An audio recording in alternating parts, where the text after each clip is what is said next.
about, and that doesn't, oh! Child trying to knock my camera over.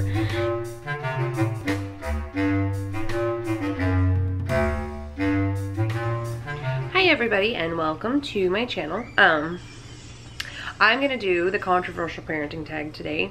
Mommy. I wasn't going to because I kept watching them and seeing people and going, oh, this would be fun to do. Hold on.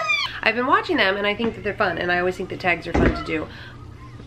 But I never think, oh, I could do those because I don't have like a giant channel. But then I thought, I don't care. I can do tags anyway. Because then I can go back in 5 years and look at my parenting tag and eat my words. So, without further ado, here we go. These are my answers to what is going on for the controversial parenting tag. Lily's my assistant. So the first question is pro-life versus pro-choice. I feel like this one is, it's hard to answer shortly, but I'm going to try and not make it horribly long. So in short, I personally for myself am pro-life. I believe in that. However, that being said, I do not believe in laws legislating morality based on my own personal beliefs. So I don't think that there should be laws or anything preventing somebody from making a moral decision. And really that's what it is. It's a moral choice. So to say that somebody else can't do it because I'm not comfortable with it or because I don't personally believe that it's something I would do isn't fair. Or if you don't want a woman to have an abortion, then don't make it illegal because it'll still happen. Do something to help her, make her feel like she can, you know, have the child. And that of course is for cases where it's just purely elective. But anyway, moving on. That's my thought. Baby wearing. I didn't know that this was a controversial topic.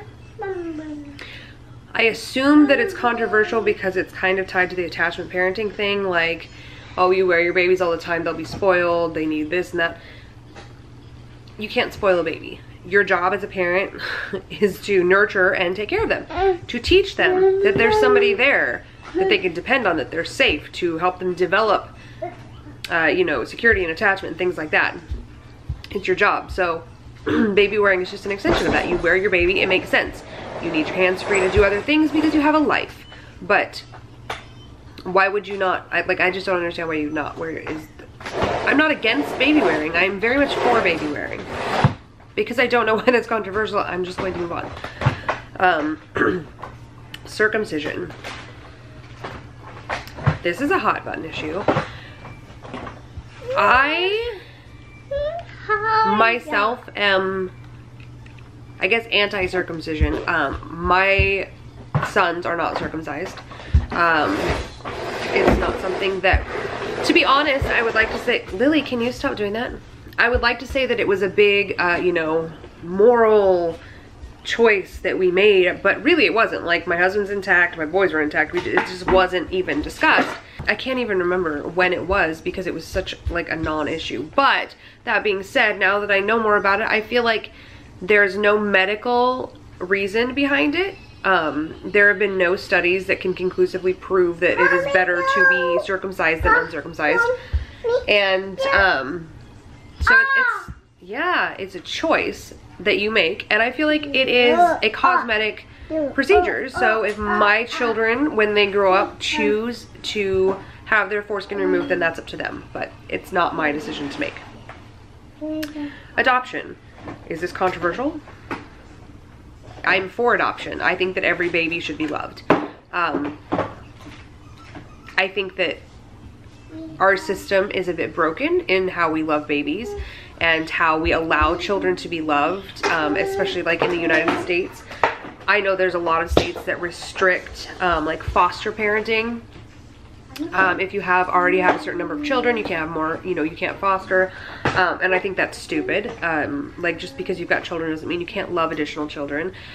I think that the loopholes and legalities and all this other stuff, like, there's just so many things preventing children from being in good, loving homes. But the bottom line is every child deserves to be in a stable, loving home where they're wanted. So yes, of course I believe in adoption. Of course, I absolutely. And I don't think that it should be, oh, you have to adopt domestically. What about the children here? A child is a child, regardless of where they're born. Choosing to love and adopt a child from another country does not detract from your compassion for children anywhere. A child is a child.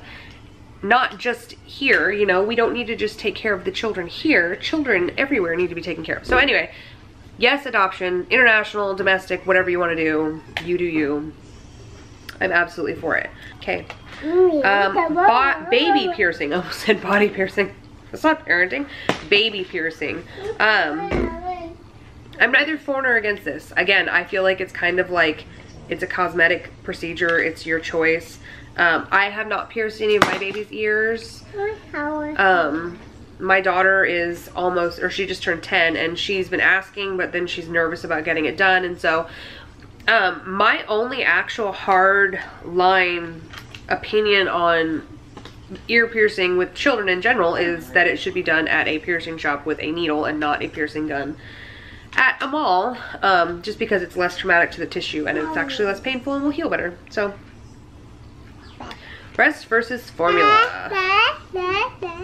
This is one of those things where I say I eat my words, because when I was first a parent, so this is a topic that when I was first a mom, when I had just had Emma, I breastfed. Let me start by saying I've breastfed all of my children. None of them have ever had a drop of formula. It is what it is. I'm fortunate. I've never had any issues with supply and things like that. I don't have any underlying health conditions, and it was a choice that I made. I wanted to do it. It was easier. I find it far more convenient. I'm a big advocate of, if you're breastfeeding, you absolutely have that right. You know, if you are in public, your baby still needs to eat. I personally think that the best way to normalize breastfeeding is to just do it, not to make a scene or draw attention to it, or, you know, expose yourself to prove that you can do it. Just do it. I try to be fairly modest about it, but at the same time, I'm not gonna make my baby uncomfortable because you might be uncomfortable. So that's where I stand on breastfeeding. Formula was invented for a reason, okay? Like, we need it. There was a necessity. Before formula, you got a wet nurse, and if you weren't fortunate enough to be able to get a wet nurse, your baby starved. Like, there were babies being malnourished and starved, and then formula was invented. Obviously, formula is not going to be breast milk. There are benefits to breast milk that you will not get from formula. That being said, I think that a lot of people misconstrue support of breastfeeding as being against formula, and that's not the case. Breast milk is superior. It is what it is. It was designed for human babies. However, if you choose to formula feed, you formula feed. The point is that you're loving your baby and you're feeding your baby, and you have your reasons.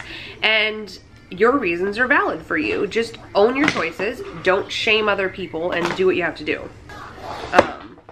I feel like when shaming comes into play, that's when there's a problem. Or when misinformation comes into play, like people being told you have to give them formula because of this, that, and the other thing, when that's not the case. That's when I get heated about it, but I do not have a problem with formula or breast milk. Smacking. I'm reading this list from a UK version, so spanking. I don't spank my children. I don't spank my children because I feel like I don't spank my children because I feel like it's a reactionary thing.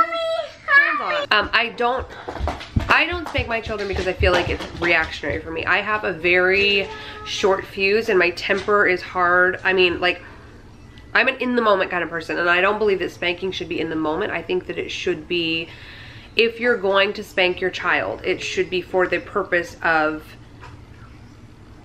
a consequence and not a punishment, if that makes sense. But then it doesn't make sense to me to have spanking as a consequence, because I kind of go with natural consequences. I mean, I have spanked a child of mine. Like, it's not like they've never been spanked. It's usually a very reactionary thing, like they were running out into the road and I told them to stop and they didn't, so I grabbed them and popped their butt because I was scared, and it was just a knee-jerk reaction. It's, you know, it just, people are being tortured. Lily is too, I apologize. So yes, I don't spank my children. We use other forms of discipline and teaching. That being said, I also feel like, since this is the controversial parenting tag, I will touch on people always point to the Bible and say, oh, well, the Bible says spare the rod, spoil the child, you know, we're supposed to spank our children. That's not what that means. I am not a like super Bible thumper person. I consider myself spiritual, but I've also read things, and it's all about context. Like, this is a whole other issue with the Bible, but it's context. In context, you have to look at what was said, when it was said, whom it was said to, the situation, you know, whatever. Anyway, the Bible does not say to beat your child. It says spare the rod or staff, which is like a shepherding staff, which the shepherd uses to guide the sheep. So as a shepherd with a staff, you would guide. It doesn't mean he doesn't beat the sheep with his staff. He uses it to guide them, to keep them safe, to show them where they can go. So I feel like spare the rod, spoil the child is don't withhold guidance and instruction from your child. Now, sometimes that might mean a firm grasp on that rod to make sure that they're not going somewhere, but that doesn't mean beating them. Anyway, I digress. So, no, we do not spank our children. We have in the past. It doesn't work. It just, everybody gets angry and heated and then feels bad and is upset. It's just, it doesn't work in my experience. Co-sleeping, we do it. I encourage it. Be safe about it. Obviously, know what you're doing, know your limits, know your comfort zone. Don't judge people who do it. There's nothing wrong with it. I don't know what just happened there. Home versus public versus private schooling. You do you. If you want to homeschool your children, go for it. You do that. You make sure that they learn the things that they need to learn, and you do it at home, and you spend your time with them, and that's fine. Absolutely. In fact, there is a part of me that wants to homeschool because it would give me more flexibility. It would give me less frustration with the school system, because I think that our school system is awful. It's broken. We put emphasis on things that should not be worried about in the school. They should be worried about in the home.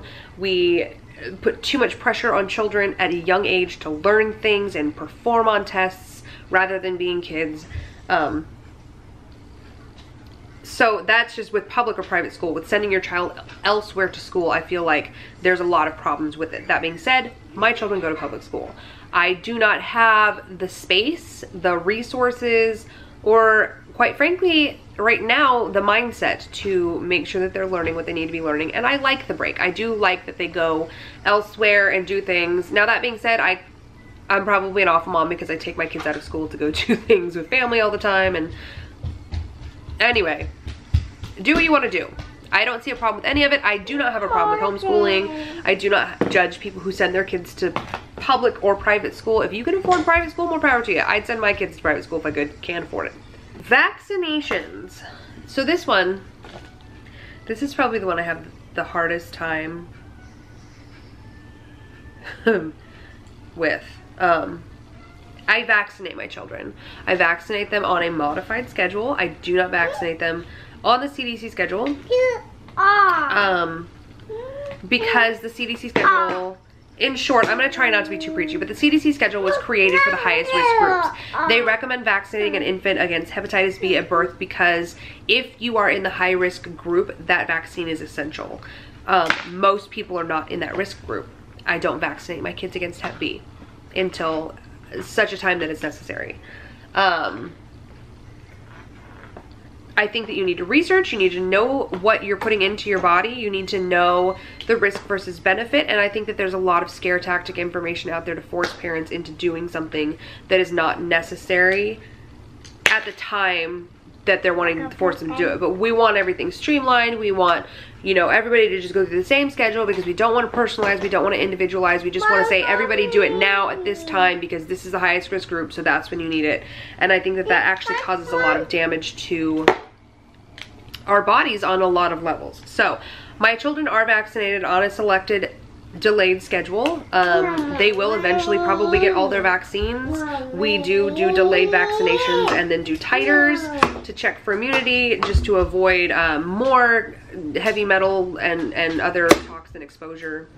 If you don't vaccinate your child, I don't think you're an awful person. I think that that is a choice that you make with I'm hoping information. I'm just about information. Get your information, get your facts, know what you're doing, and make your decision based on that. Mommy. Lily, please don't touch the camera. Hi, she's trying to turn the camera off. Hi, Mommy. Hi, Lily.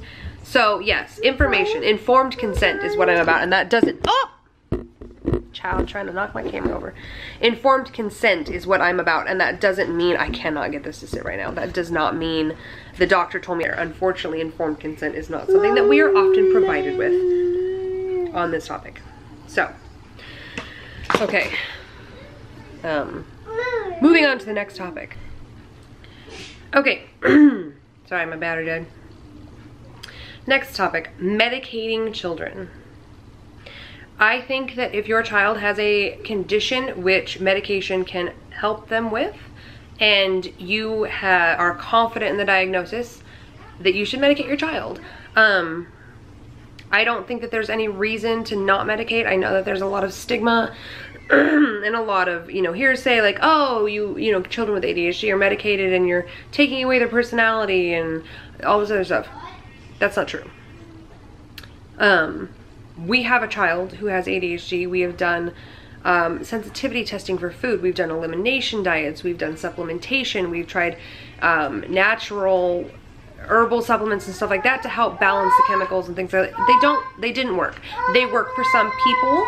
I'm a firm believer in, dietary changes and foods can affect us beyond just like a rash or a sense, obvious sensitivity.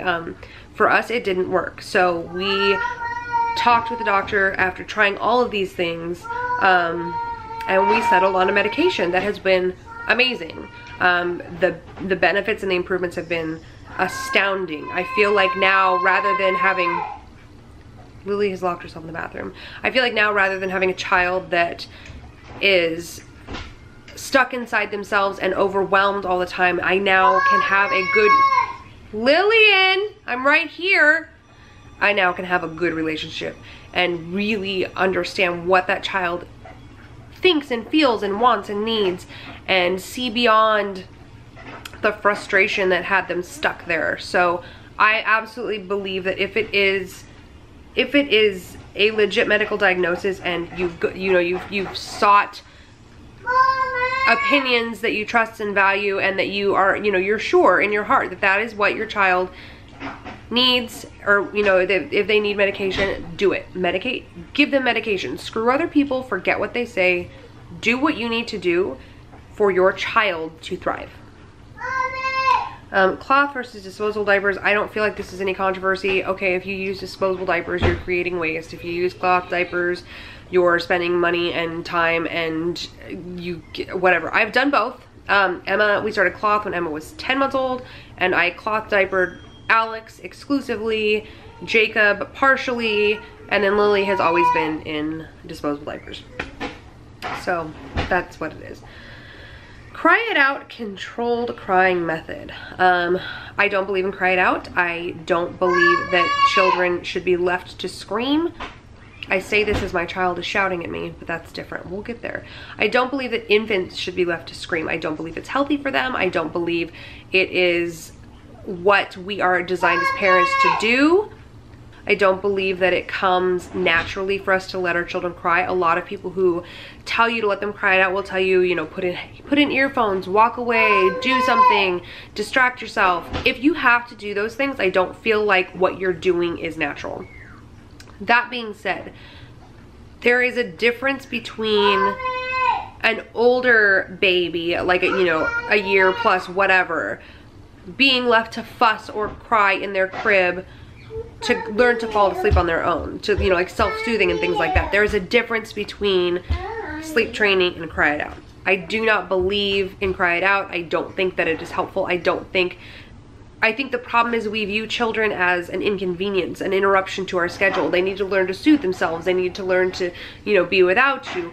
Well, they really don't. They're infants. They're babies. It's a very short season in life, and if you are not prepared to be inconvenienced by your child for a year while you need to hold them and cuddle them and snuggle them and whatever else, then I feel like you're in for a rude awakening for the rest of your life, because life is not necessarily convenient. or, you know, planned out or whatever when you have children. So I feel like letting them cry, it's just, it's bad advice. I feel like it's bad advice. Anyway, that is all. So yeah, that is it for all the questions that we've answered. Hopefully it wasn't too long-winded, and yeah, that's what we think. That's how we feel about it. And I say we, I just give my husband his opinion. He's not in this with me because he basically just defers to me for this stuff. Yeah, so hope you enjoyed that video, found it informative, fantastic, and interesting. If you're new here and you like this video, I don't know if that'll even make sense. If you're new here and you want to see future videos or want to check out our other videos, you can subscribe and like. Otherwise, we'll see you next time, and hope you have a great day. Say bye. Bye. Yeah. Bye.